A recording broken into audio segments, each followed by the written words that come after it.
आज मैं आप लोगों को एक ऐसी महिला की कहानी सुनाने जा रहा हूं जो कि कभी दूसरों के घरों में वो बर्तन मांजने का काम करती थी, कपड़े धुलने का काम करती थी, टॉयलेट साफ करने का काम करती थी और उसने अपने इन्हीं संघर्ष के कहानियों को लिखकर एक विश्व प्रसिद्ध लेखिका के रूप में अपने आप को स्थापित किया। आप जानकर हैरान होंगे कि वो जो महिला थी जिसका उम्र बहुत ही कम था, 12 साल में उसकी शादी कर दी गई एक उससे 14-15 साल बड़े आदमी के साथ। और उसका जो पति रहा वो इतना ज्यादा ही क्रूर रहा, इतना ज्यादा क्रूर रहा कि उसे मारता, उसे पीटता, उसके साथ वायलेंस करता, उसके साथ जबरदस्ती करता।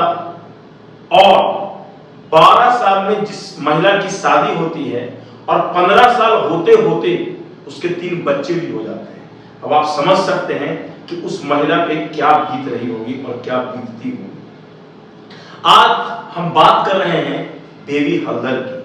बेबी हल्दर, आप ध्यान से सुनिएगा और अगर लगे, आंखों में अगर पानी आ जाए तो लगे कि हां बिल्कुल बेबी हल्दर के संघर्षों से आपने कुछ सीखा है। क्या सीख सकते हैं बेबी हल्दर के संघर्षों से? मैं आप लोगों को बिल्कुल बताना चाहूंगा। कश्मीर से चलकर मुर्शिदाबाद वो आई। कश्मीर से चलकर वो मुर्शिदाबाद आई। 1973 में बेबी हल्दर का जन्म हुआ और वो लड़की एक छोटी सी लड़की जिसकी मां भी मर गई थी और पिता उसका 1 नंबर का शराबी। अब आप सोचिए, एक ऐसी लड़की जिसकी मां नहीं हो और शराबी पिता का साथ हो, क्या नरक जैसी जिंदगी हो। और वो लड़की अपने पिता के साथ वो कोलकाता आ जाती है, मुर्शिदाबाद आती है, सॉरी मुर्शिदाबाद, जो कि पश्चिम बंगाल में है।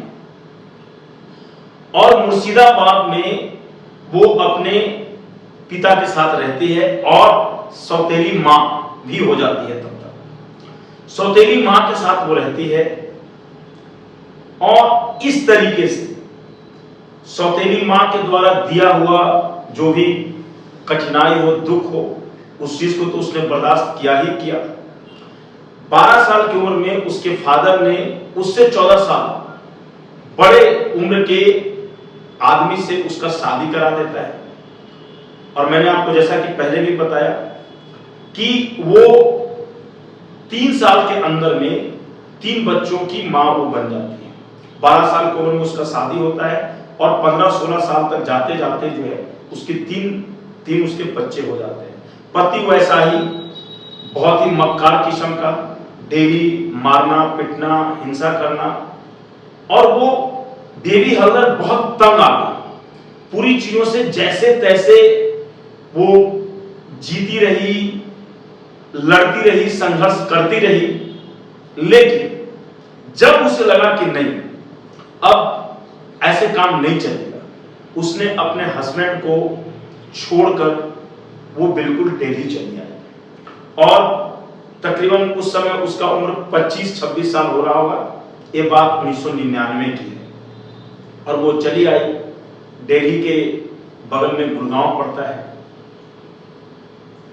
गुड़गांव में और दिल्ली में, पहले दिल्ली में उसने बहुत मतलब फुटपाथ पे, स्टेशन पे, जैसे तैसे वो व्यतीत की अपना टाइम। उसके बाद घरों में वो काम करने लगी, दूसरों के घरों में जाकर बर्तन मांजना, कपड़े धुलना, इस तरीके के काम जो हाउसमेट का जो काम होता है वो करने लगी।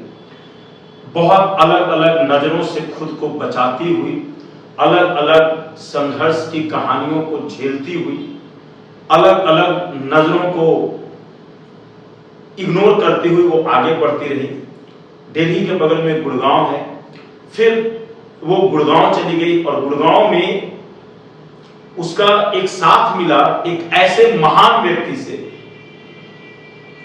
एक ऐसे महान प्रोफेसर से जिन्होंने उसके जिंदगी को ही बदल दिया। और वो महान प्रोफेसर कोई और नहीं, मुंशी प्रेमचंद के पोता, मुंशी प्रेमचंद के पौत्र यानी मुंशी प्रेमचंद के बेटे के बेटे यानी उनके पोता, और उन्होंने पूरी जिंदगी उसका बेबी हल्दर का बदल दिया।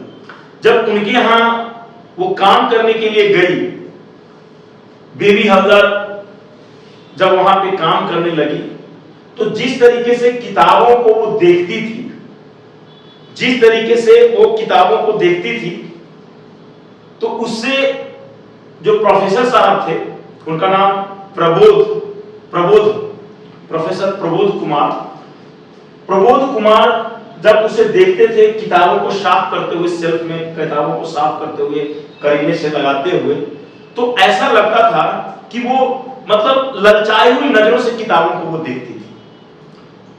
प्रबोध कुमार ने इस चीज को महसूस किया और प्रबोध कुमार ने उसे कहा कि जो तुम्हारे जीवन में घटित हुआ है उसको तुम लिपिबद्ध करो, तुम उसको लिखो। अब वो 6ठी जमात तक पढ़ी हुई थी, 5वीं 6ठी, बस 6ठी जमात तक वो पढ़ी हुई थी, स्कूली शिक्षा उसका 6ठी क्लास तक हुई थी। तो प्रोफेसर साहब ने उसे बहुत ज्यादा एनकरेज किया, क्योंकि उनके यहाँ वो काम करती थी, तो जो कुछ भी काम करती थी, कपड़ा धोने का, बर्तन मांजने का, जो भी काम करती थी, घरेलू काम जो होता है, उसके बाद प्रोफेसर साहब ने उसके अंदर शिक्षा के प्रति, पढ़ाई के प्रति जो इंटरेस्ट देखा, उससे प्रोफेसर साहब ने उसे उत्साहित किया और लिखने के लिए उत्साहित किया। एक उसको कॉपी ला करके उन्होंने दिया, कलम ला करके दिया और कहा कि जो भी तुम्हारा आपा बीती है, जो भी चीजें तुमने अपने लाइफ में संघर्ष देखा है, संघर्ष झेला है, उस पूरे संघर्ष को तुम यहां पे लिपिबद्ध करो।